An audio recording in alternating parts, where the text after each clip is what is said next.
Ahora Radio, siempre cerca de ti. Bueno, voy a saludar ya a mi compañero Jesús Molina, que lo tengo por aquí preparado.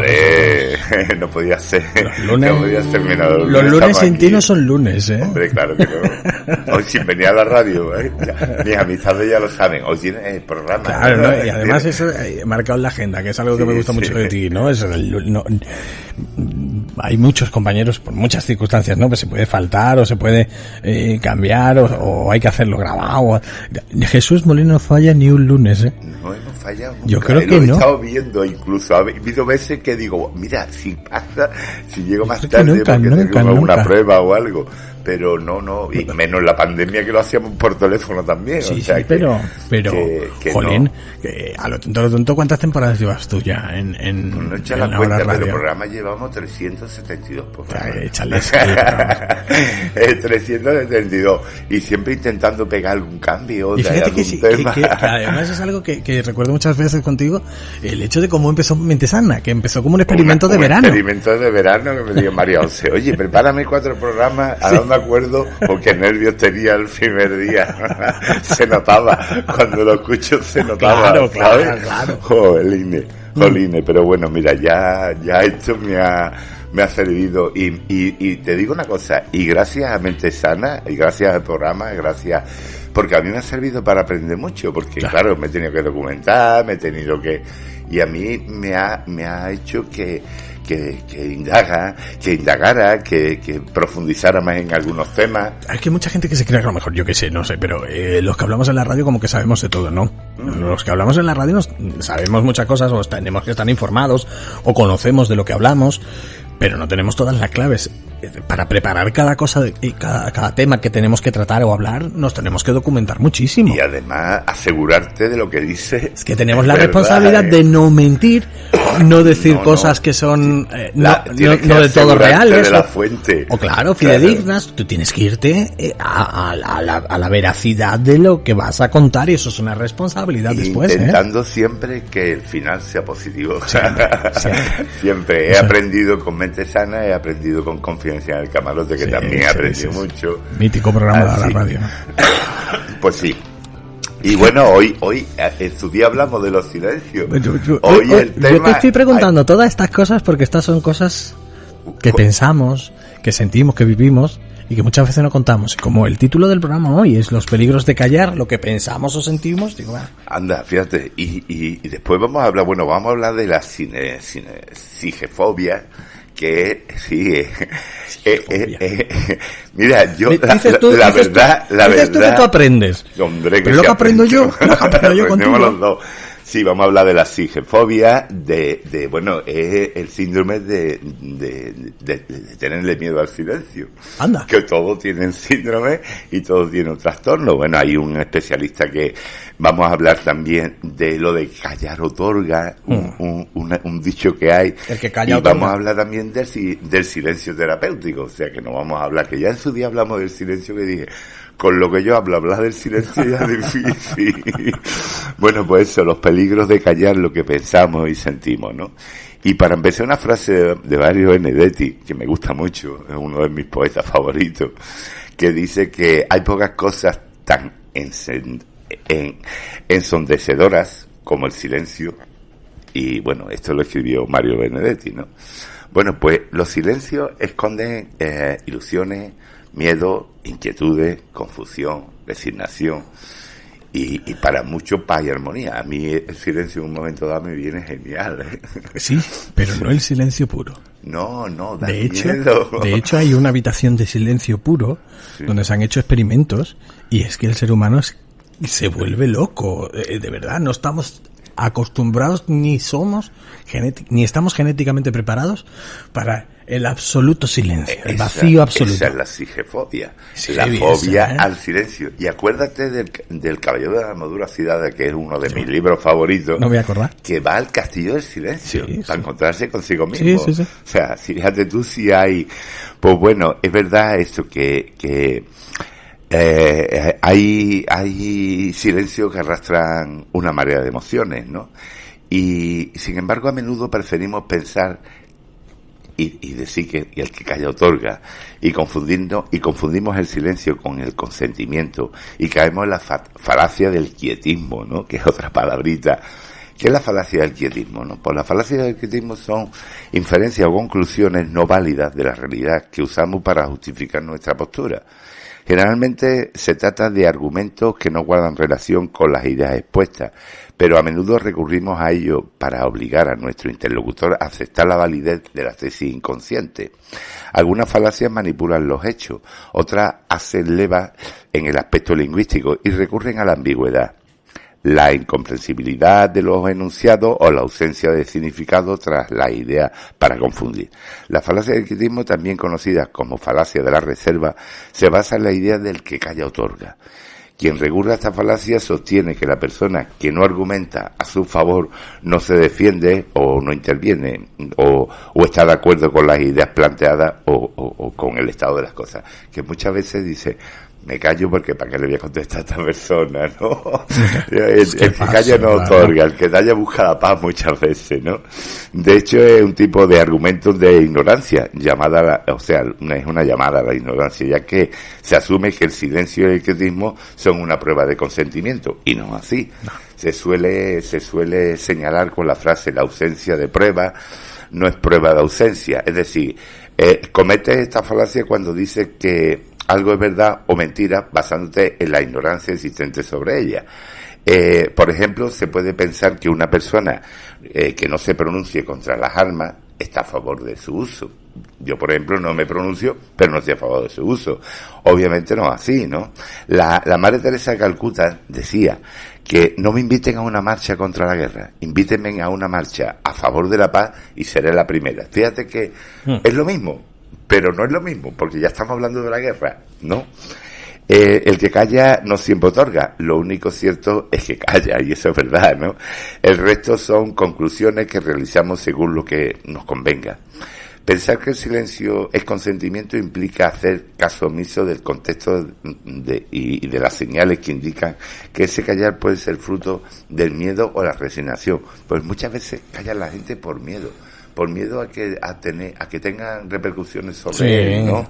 Y el que dirán. Sí, bueno, y ya vamos a hablar de la sigefobia en una sociedad que teme el silencio, porque es verdad que la gente teme el silencio. Sí. Hay gente que llega a su casa y lo primero que enciende la tele, porque ese silencio de la casa le perturba. Le perturba. Sí. Bueno, pues esto no es tan antiguo, ¿eh? En 1997 fue un filósofo, Raymond Panikplan, dijo que la sigefobia era una de las enfermedades del siglo y se refería al miedo al silencio. De hecho, muchas personas no terminan de sentirse completamente cómodas con el silencio. Estar con alguien sin decir nada suele generar un silencio incómodo. Me recuerda también a Jesús Quintero cuando hacía las entrevistas, además una entrevista en la radio con un silencio, sí. Porque cuando estás viendo la escena dice funciona, pero en la radio te cree que se te ha ido la pista. Pero tú sabes por qué generaba los silencios. Era una táctica muy muy buena. Que además él dominaba a Jesús Quintero a la perfección. A la perfección. El silencio era para que tú siguieras hablando. O sea, hay gente que como no soporta el silencio, tiene que llenarlo hablando. Si decía cosas que a lo mejor no pensaba. Claro, y a él le venía estupendamente, ¿no? Esos silencios, el quedarse callado. Cuando tú terminabas de hablar, o tú habías dicho lo que tú querías, él no hablaba, él se quedaba callado mirándote, tú es como te ponías incómodo, claro, la persona, y entonces conseguías sacar de los entrevistados todo lo que quería, absolutamente todo lo que quería. Sí, por eso, porque causaba una inquietud y además se lo decían, oye, que me ponen nervioso. Sí. Yo he escuchado muchas entrevistas de él y era un seguidor, ¿no? Y bueno, pues ese silencio que nos atemoriza porque trae consigo un fardo de carencias, significados ocultos, peligros que no sabemos muy bien cómo comprender y gestionar. Y podemos decir muchas cosas a través de él, pero esos significados no logran escapar de la ambigüedad, porque por eso preferimos aferrarnos a las palabras. Tememos al no dicho porque nos genera inseguridad e incertidumbre y no sabemos muy bien cómo reaccionar. Por eso es más fácil tomar atajo y pensar que el silencio es sinónimo de consentimiento. Pero esa inferencia o conclusión implica abstraernos del contexto obvio. Muchas veces a propósito, porque el silencio puede estar motivado por la sumisión o el miedo o la resignación. Los peligros, repito, los peligros de callar lo que pensamos o sentimos. Y el silencio es una decisión comunicativa. Decidimos qué callar y qué decir. Y practicamos la autocensura cuando nos callamos cosas que podrían herir a los demás o a nosotros mismos. Pero cuando ese silencio viene impuesto por los demás, se trata de represión. Cuando no te dejan hablar porque tú te callas, y eso es represión o censura sin paliativo, vamos. Sí. A veces callamos porque tememos las consecuencias de nuestras palabras. Preferimos guardar silencio con la esperanza de evitar un conflicto. ¿Cuánta gente dice eso? Me voy a callar, mejor me voy a callar. Mejor me voy a callar, pero el hecho de decir mejor me voy a callar ya te está diciendo algo, ¿sabes? La cosa es cuando tú te callas dices, bueno, ¿para qué le voy a decir nada? Porque no entro en el juego ¿no? Así terminamos dejando pasar muchos comportamientos y actitudes ofensivas que pueden terminar convirtiéndose en una inmensa bola de nieve que nos arrastre. Sí. Cuando no decimos lo que pensamos ni manifestamos nuestra inconformidad, estamos contribuyendo de manera pasiva a perpetuar contexto que nos daña o molesta. Y a fuerza de callar nuestras ideas y emociones, fíjate que nosotros somos comunicadores. Sí. Tú eres comunicador de la radio. Entonces, pues guardar silencio pero bueno, pues por ese camino podemos terminar convirtiéndonos en rehenes de lo que callamos, ya sea en el plano de pareja, de familia, de trabajo o de la sociedad en sí, cuando no estamos de acuerdo con algo, ¿no?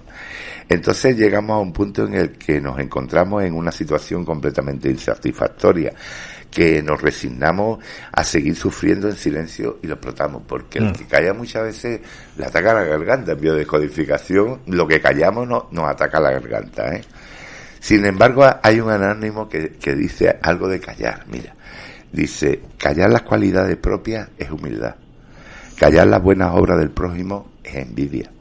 Callar para no herir la susceptibilidad es delicadeza. Callar los defectos propios es prudencia. Callar los defectos ajenos es caridad. Callar las palabras inútiles es sabiduría.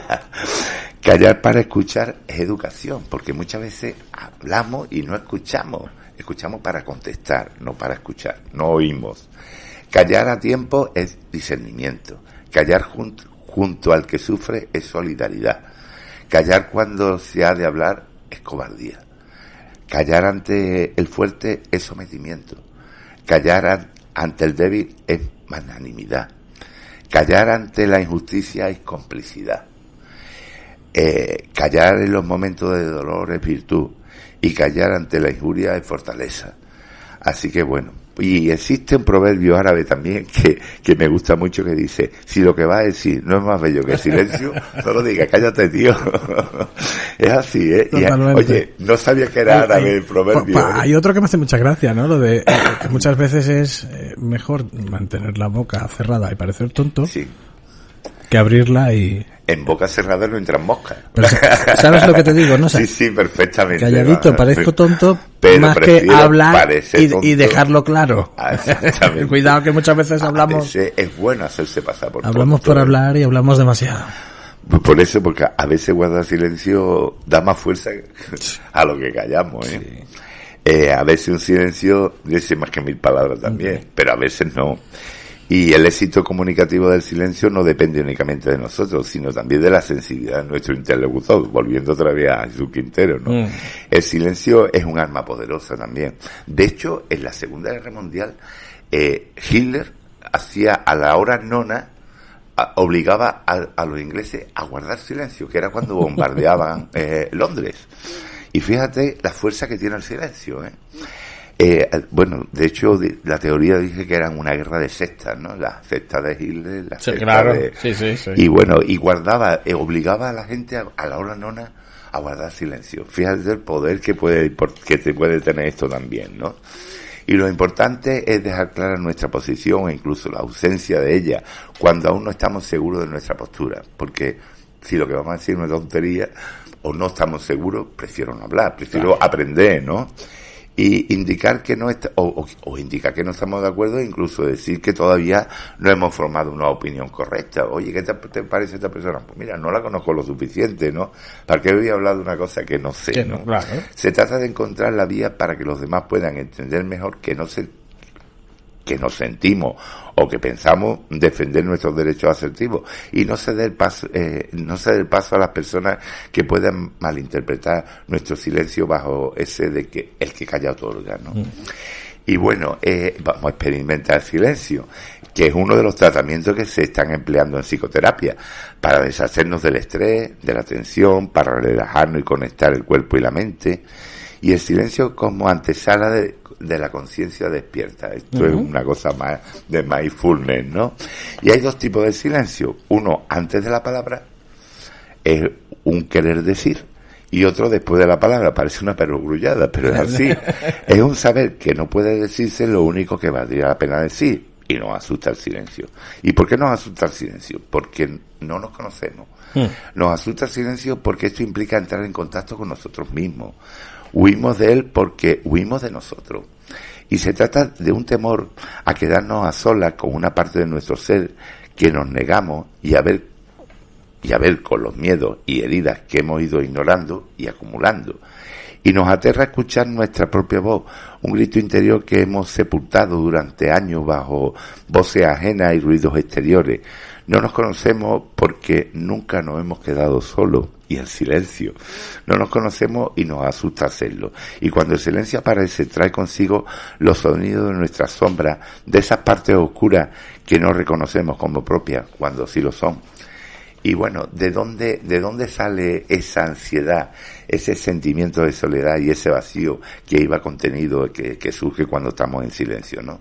Pues todo ello somos nosotros, aunque nos hayamos negado a vernos durante décadas. ¿Por qué?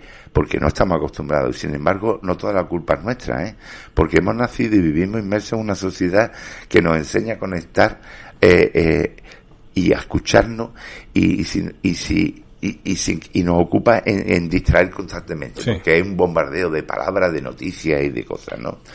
Pero ¿sabes todo lo que el silencio puede ofrecernos? Pues muchas cosas. Mira, practicar el silencio nos ayuda a conectar con nuestros temores, heridas y deseos. Nos permite conocernos, nos permite sanarnos y volver a nosotros.